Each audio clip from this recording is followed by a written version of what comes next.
जय हिंद दोस्तों। तो आज हमारी महत्वपूर्ण परिभाषाएं स्टार्ट होने वाली हैं, मतलब स्टार्ट तो हो चुकी हैं, बस पढ़ना बाकी रह गया है। तो ये देखिए दोस्तों, आपकी सबसे महत्वपूर्ण परिभाषाओं में से एक है जो वैद्युत विभव है।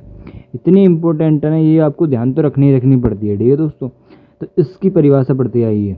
वैद्युत विभव, वैद्युत क्षेत्र में किसी धन परीक्षण आवेश को क्यू नोट, मान लीजिए क्यू नोट ने प्लस क्यू, वैद्युत क्षेत्र में किसी धन परीक्षण आवेश को अनंत से किसी बिंदु तक लाने में किया गया कार्य तथा परीक्षण आवेश के अनुपात को उस बिंदु पर वैद्युत विभव कहते हैं। ठीक है गाइस। दोस्तों देखिए, आपको भी समझ में नहीं आया होगा, और इससे बी से प्रदर्शित करते हैं। ठीक है, ये देखिए यहाँ पर हमने गोला खींच दिया। ठीक है दोस्तों, यहाँ पर छोटा सा गोला खींचा समझाने के लिए। ये है आपका कोई धन परीक्षण आवेश, क्यू की बात कर रहे हैं हम। ठीक है भैया, अब इस क्यू परीक्षण को, धन परीक्षण आवेश को यहाँ से, ये वैद्युत क्षेत्र है दोस्तों, ठीक है, गोला वाला। इस धन परीक्षण आवेश को ये जो रखा है ना, वो अनंत में रखा। अब इसको यहाँ से वैद्युत क्षेत्र के किसी बिंदु यानी कि यहाँ पर, यहाँ पर, यहाँ पर, यहाँ पर, यहाँ पर, यहाँ पर, यहाँ पर लाने में जो किया गया कार्य है, जो कार्य किया जाएगा, तथा परीक्षण आवेश, ये तो कार्य यानी कि डब्लू हमने कार्य कर दिया यहाँ से लाने में, ठीक। लेकिन परीक्षण आवेश यानी कि क्यू नोट के अनुपात को हम वैद्युत विभव कहते हैं। बस इतना ही है, इतना ही ध्यान रखना है आपको, ठीक है। कोई आपसे दूर है, आपने चॉकलेट का लालच दिया और वो आपके पास भागा चला आया, जो कार्य उसने किया है आपके लिए, ठीक है, उसको ही हम वैद्युत विभव कहते हैं। ठीक है दोस्तों, आइए आगे चलते हैं, आपको समझ में आ गया होगा। इसका जो सूत्र है वो भी यहीं लिखा हुआ है, V = W/Q नोट। ठीक है दोस्तों, मात्रक जो होता है इसका जूल प्रति कूलाम होता है, बोल सकते हैं हम इसको वोल्ट भी। ठीक है दोस्तों, कोई दिक्कत वाली बात नहीं है। बेमिया सूत्र आप देख लेना, ठीक है, ये आ ही जाता है, वैसे तो मैं बता देता हूँ। बेमिया सूत्र = होता है आपका mL2T की घात -3, ठीक है दोस्तों, और A की घात -1। ठीक है, ये आपको ध्यान रखना है। mL2, ये ध्यान तो रख लेंगे ना आप। हाँ, अब आइए इधर की साइड, वैद्युत विभवांतर, ये भी भैया बड़े इंपॉर्टेंट हैं, ये के तो उछलांग सी मार दे में है। ये देखिए वैद्युत विभवांतर, अब इसमें भी सेम कॉन्सेप्ट है, सेम उसी की तरह जो अभी हम समझा कर आए हैं आपको।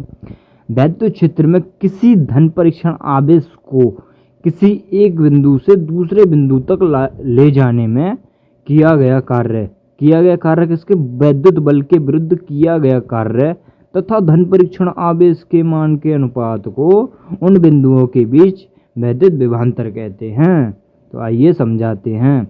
हम उसमें लेके आ रहे थे अनंत से, ठीक है गाइस, अभी ये छोटा हो जाता है, ये लीजिए बड्डा वाला गोला, ये है हमारा वैद्युत क्षेत्र, ठीक है गाइस। अब ये समझिएगा, उसको हम लेके आ रहे थे अनंत से। ओ भाई बड्डी बात हो रही थी वहाँ तो, लेकिन हम विभवांतर में करेंगे क्या, ये जो हमारा एक बिंदु है ए मान लीजिए, यहाँ से वैद्युत क्षेत्र में यहाँ तक ले जाने में, किसी बिंदु बी तक ले जाने में जो कार्य हुआ है, जैसे कि यहाँ पर कार्य भी डब्लू ही होगा, और उसके परीक्षण आवेश यानी कि क्यू नोट के अनुपात को ही हम क्या कहते हैं, वैद्युत विभवांतर कहते हैं। ठीक है, तो आइए समझाते हैं। BA - BB यानी कि BA से लाने में, BA से ला रहे थे हम और B तक हम लेकर गए, ठीक है, उसके कार्य अपॉन परीक्षण आवेश के ही हम वैद्युत विभवांतर कहते हैं। ठीक है दोस्तों, अब यहाँ पर भी वही सूत्र लिखा हुआ है जो अभी हमने ऊपर एक्सप्लेन किया है।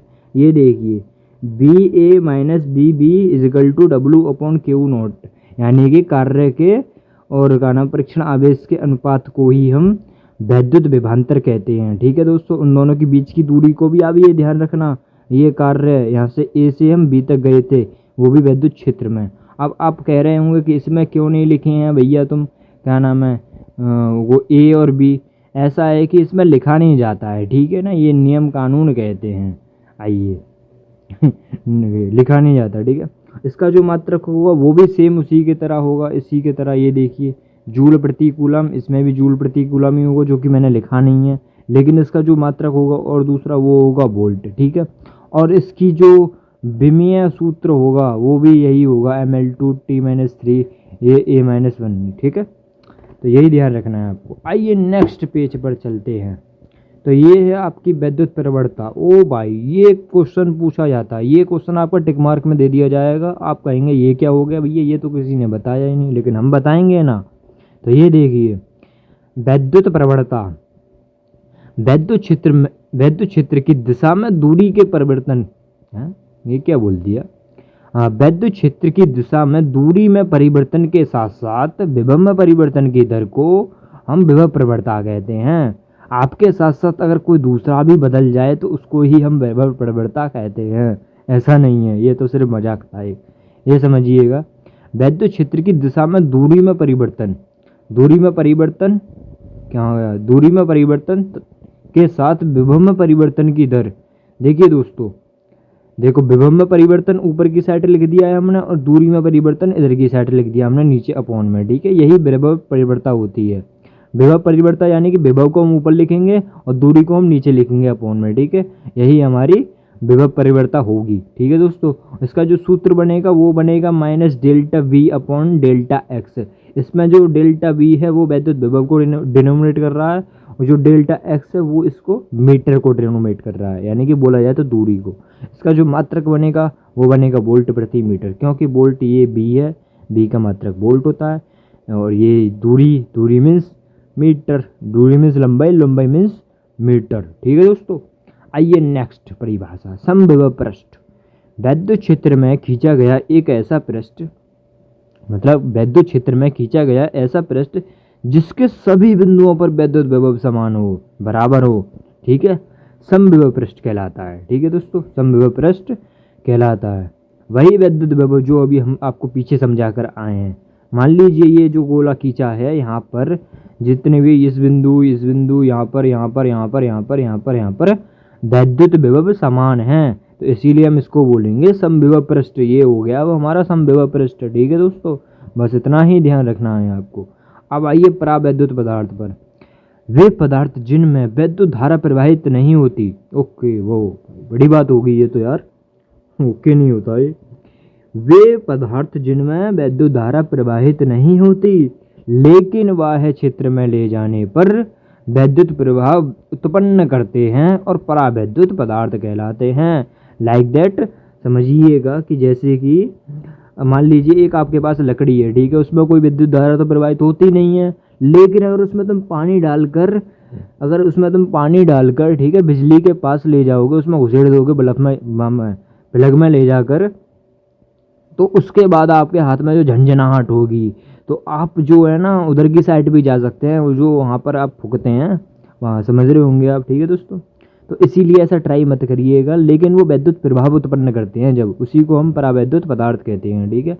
उन्होंने परावैद्युत पदार्थ का रूप धारण कर लिया है फिर, ठीक है दोस्तों।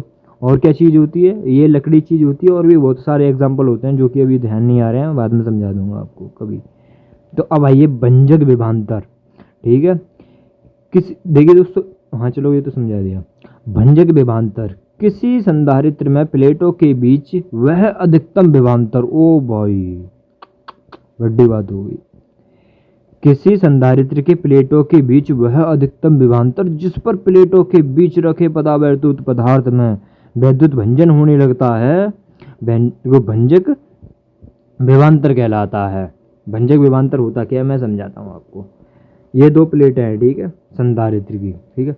अब इसके बीच में भरा हुआ है परावैद्युत पदार्थ, ठीक है, ओके। अब इसमें आपको पता ही होगा, अगर परावैद्युत पदार्थ हो तो भैया धारा तो कैसे भी प्रवाहित न होने की है, ठीक है।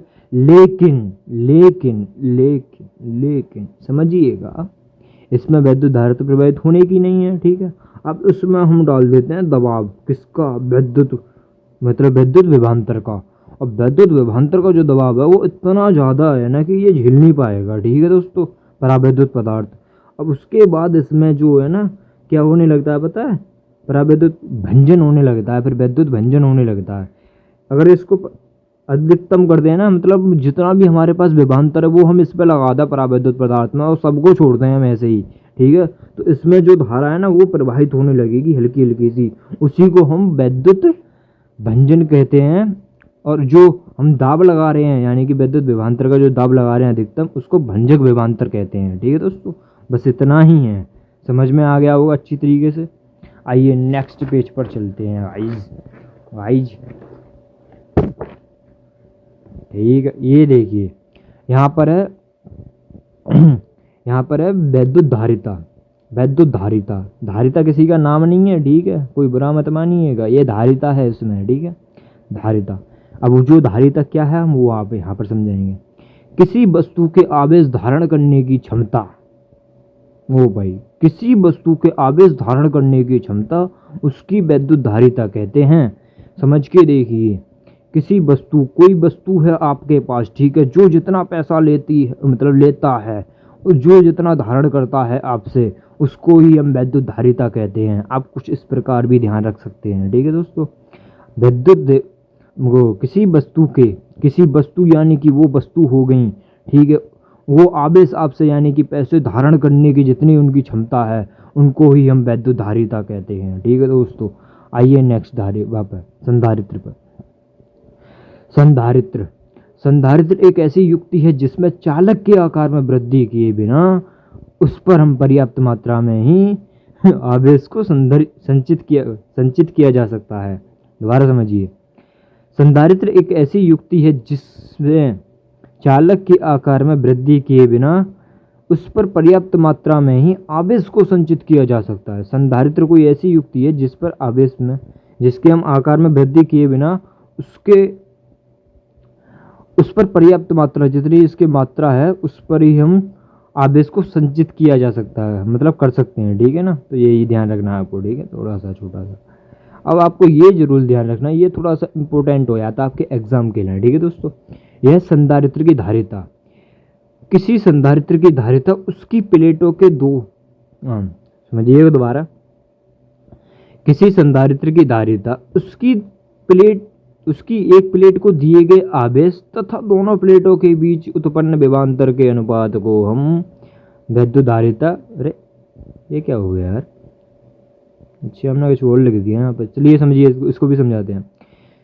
किसी संधारित्र की धारिता उसकी एक प्लेट को दिए गए आवेश तथा दोनों प्लेटों के बीच उत्पन्न विभवांतर के अनुपात के बराबर होती है। ठीक है दोस्तों, समझिएगा, हम समझाते हैं आपको। दो प्लेटें हैं आपकी, ठीक है दोस्तों, अब हमने इसको दे दिया भाई साहब, क्या दे दिया, हमने इसको दे दिया आवेश, आवेश दे दिया। ठीक है दोस्तों, आवेश यानी कि क्यू दे दिया हमने। ठीक है, ठीक है, हमने इसको दे दिया आवेश और इसको कुछ नहीं दिया भाई साहब, लेकिन जो इन दोनों के बीच विभवांतर है वो इन दोनों को समान कर देता है, यानी कि इसके पास भी आवेश वह पहुंच जाता है थोड़ा थोड़ा सा, और इसके पास भी आता है विभवांतर, विभवांतर इसके पास भी आता है, तो इक्वल हो जाते हैं ये दोनों। ठीक है, उसी को हम संधारित्र की धारिता कहते हैं। जैसे कि संधारित्र की धारिता जो है, इसका सूत्र जो है वो है C=Q/B, यानी कि Q हमने जो मतलब एक को दिया है, एक प्लेट को आवेश दिया है, और दोनों के बीच जो है विभवांतर है उसको हम अपॉन में ले आते हैं, यानी कि C=Q/V, और इसका जो मात्रक होगा वो होगा आपका फैरेड। ठीक है, और फैरेड ना बोलना चाहें तो आप ऐसे भी बोल सकते हैं, आवेश का मात्रक होता है कूलम, कूलम अपॉन वोल्ट बोल दीजिए, ऐसे भी आप बोल सकते हैं। ठीक है दोस्तों, वोल्ट। ठीक है, बस इतना ही है आज का सेशन हमारा, मिलते हैं नेक्स्ट वीडियो में। जय हिंद दोस्तों।